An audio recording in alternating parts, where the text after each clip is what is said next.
Hi, I wonder what you would say if I said to you that I could give you a tool which would help your children to behave better, to do what you ask when you ask, to be more compliant and helpful, to be more cheerful, to be more resilient, to be kinder to their siblings, to feel better about themselves, and something that's going to improve your relationship. And it's only going to take 10 minutes of your time and their time per day.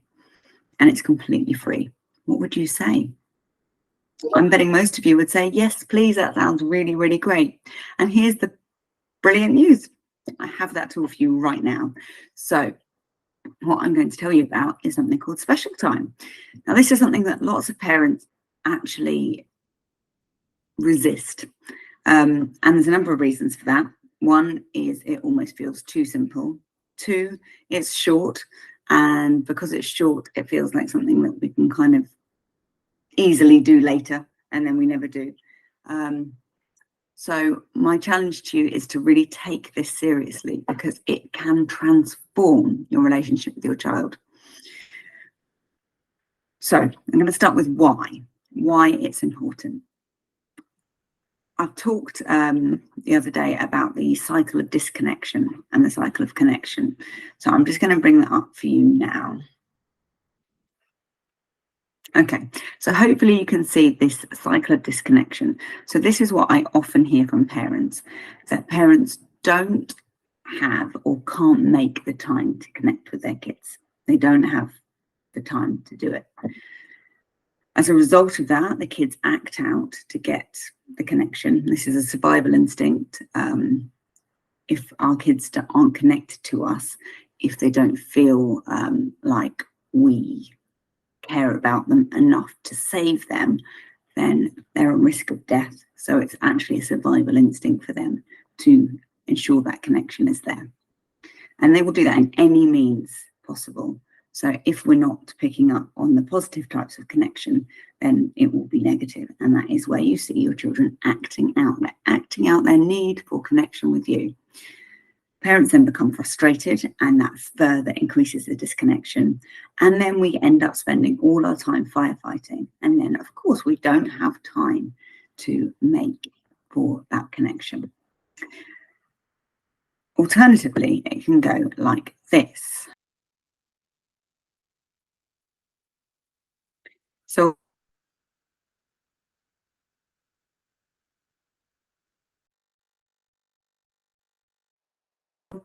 more, they don't need to compete with their siblings for your love because they feel secure in that love. So you see less sibling fighting. Parents also feel good, and that positive connection continues to happen naturally. And also we start parenting better because we're enjoying parenting and we're enjoying our children, and we're naturally more empathic towards them, which just creates this really positive cycle, another positive cycle. And parents and children have much more time for themselves because they're not seeking this connective behavior, because they don't need to, because they already feel connected. So kids are then happy to play with you for a bit and then go off on their own. And the result is that you then have more time for yourself as a parent. Thing is, if we continue with this negative cycle, we start to catastrophize as parents. So we start to think, is it always going to be like this? It's never going to change. What's wrong with me? What's wrong with them? And then we can start going down the sort of spiral of looking for diagnosis, which may well be needed. We can be looking for therapy. We're looking outside, and often those outside things are necessary. But if you're not doing this, I suggest that this is something that you really should try first, because it always comes down to the parent and the child as the first block, the first sort of roadblock to overcome before you try anything else. So, we've got all that. We've got that positive cycle of connection going if we're using this. There's also some other really, really amazing things that special time gives your children. It gives them the opportunity to express those really difficult things that they might be facing. So if they're having a really hard time with something, some deep-rooted fears, they can start to use the special time to play out some of those, the deep-rooted kind of things that go on just in everyday life that they're struggling with. For instance, maybe feeling powerless, or that you love their sibling more than them. By creating this 10-minute precious time just for them, you can restore that sense of your love for them. You can give them power in this 10-minute time, because that's what it's all about. It's all about their special time, so they can use it for what they need. It also, as I said earlier, it helps deepen our empathy as parents. It can build the foundation for trust and partnership between you and your child. And it convinces them on a primal level that you really love them. So, you know, we know that our kids are the center of our worlds, but they're often questioning that, because it's a fundamental human need and survival need for them to be in connection with you. So they need to question it all the time, even though for us it seems unnecessary. Of course we love them, of course we're going to be there for them. They are questioning that, and by giving them this regular special time with them, you're reinforcing the fact that, you know, they are the center of your world, that you love them more than anything else, that you delight in them, that they give you pleasure. And it restores joy in parenting. So how do we do it? The first thing we need to do is set the scene. So we tell our children that we're going to do it. We announce, I want to start special time with you. I want to start spending 10 minutes a day with you every day. And this time is all about you. I am going to just 100% focus on you. I haven't spent enough time with you. I've missed you. And I want this time to be just for us. We also need to get rid of any distractions. So that means getting rid of any technology, and also other children. So this is really hard. And I know that this is really hard, especially if you've got young children. What do you do with the baby? What do you do with the toddler who, you know, you need to keep an eye on all the time? Well, obviously the best thing can be to do it when they're not there. But I appreciate that's not always possible. If you've got another partner, it could be that one of you does special time with one child and the other with another child, and then you switch. If you're in the position where you have 2 children and 2 adults, that's a really easy way to do it.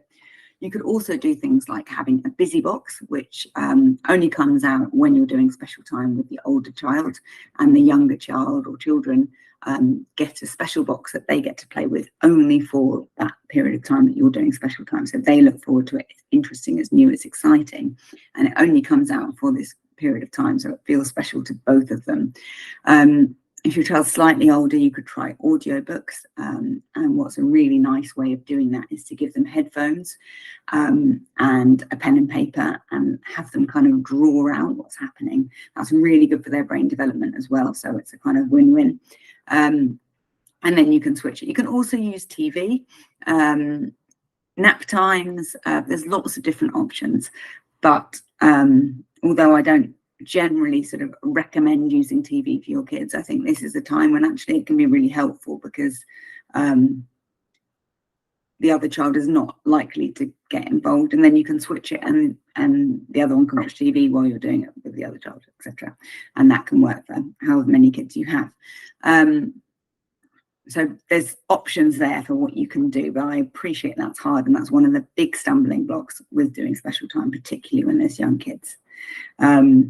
But I'd also say that when you've got young children, babies, toddlers, the older child probably needs this more than ever, because they are going to be questioning your love for them. Is that sibling taking over your love? Are they still safe? Are you still going to protect them? Do you still love them? Whether they're articulating that or not, that is what they're going to be thinking. Okay, so that's how you sort of set the scene with them. The other thing that you want to do is put out some ground rules. So the ground rules I like to use, particularly with sort of kids sort of under the preteen age is that there's no screens and no reading, and it's unstructured. As kids get older, you might need to sort of start exploring their interest in a different way, and it might involve screens or music, listening to the music that they like, or even watching YouTube videos with them. But with younger children, it's really best to keep it around play if you possibly can. So I would be saying to the child, this time is, you know, just for us, and I want to play with you. I want you to be in charge. You tell us what we're going to do, and I'm just here to play with you. So we're not going to do reading, and we're not going to look at screens. We're going to play, and I'm going to set the timer for 10 minutes to start with, because actually, as a parent, particularly if you've got younger children whose play is less developed, it can feel like quite a long time when you're getting started. And just spending 10 minutes sort of sitting on the floor watching your child move things in and out of boxes, for instance, can feel quite boring, and we can be really tempted, particularly if we've got our own stuff going on, to sort of be thinking about something else, be thinking about, I need to empty the dishwasher, or I want to check my phone, have I booked it, you know, and it's not the time for that. This is time for 100% focus. So I think anyone can do 10 minutes of 100% focus on their child. And then if you want to, then by all means start to increase that. But I would start with 10 minutes, keep it easy. So that's sort of how we set it up. You might want to also have other rules around if you feel like your child might start to kind of take sort of advantage of the fact that you've said they're in charge. You might want to put rules around sort of, there's no food during this time, so you can't ask for food, you can't ask for money, you can't ask for things, it's all free, and we're not doing any eating, so it doesn't get in the way of dinner time, for example. Okay, so that's how you set it up. Then moving on to number 2, the actual sort of what you do during special time. So you follow the child's lead. They are in charge. You tell them they're in charge. This is a time when there's no agenda. They set the plan. There's no structure. And kids can sometimes find that quite tricky. They don't really know what to do. So if they ask you for ideas, you could give them some, but I'd really encourage them to be sort of coming up with their own ideas, or just giving them kind of tiny steps towards what they might end up doing. And as they get used to special time and realize that it's a real regular thing, they will probably start to kind of go with it a little more and build their confidence in coming up with ideas. There are sort of, it's a time which is different than any other, and that's one of the reasons why it's really good to set a timer. So during this time, you can bend the rules. So this is a really good time for your kids to explore things that they're not otherwise allowed to do. So if you've got a toddler, for instance, who is always wanting to climb on the kitchen table, and that's, you know, in most households, that would be an absolute no. Perhaps this is the time that you say, okay, yeah, for this 10 minutes, you can climb on the table, and afterwards we'll clean it up and we'll disinfect it and we'll make sure everything's all clean and whatever. But for this time, yes, you can do that thing, and I'm going to be with you, delighting in you and enjoying watching you do this thing that you're not be allowed to do. So that's kind of how we sort of explain it to them and use that time. When we come to the ending of special time, you will have set a timer for 10 minutes, say. When the buzzer goes off, I want you to really stick to that time. So it goes off and you say, oh, that's a shame, it's time to finish for today. We'll do it again whenever you've planned to do it next time. And it's important to allow time here for feelings. If this is a new thing for you, you may find that your child gets very, very upset at the end of special time. And what that's actually showing you is that this is exactly what they need and they don't want to let it go. And that's okay. But you stick with that, okay? You know, the time is up now and it was so much fun. And you can carry on playing this, but mummy now has to go and do X, Y, Z, or daddy now needs to go and do X, Y, Z. But I really enjoy playing with you.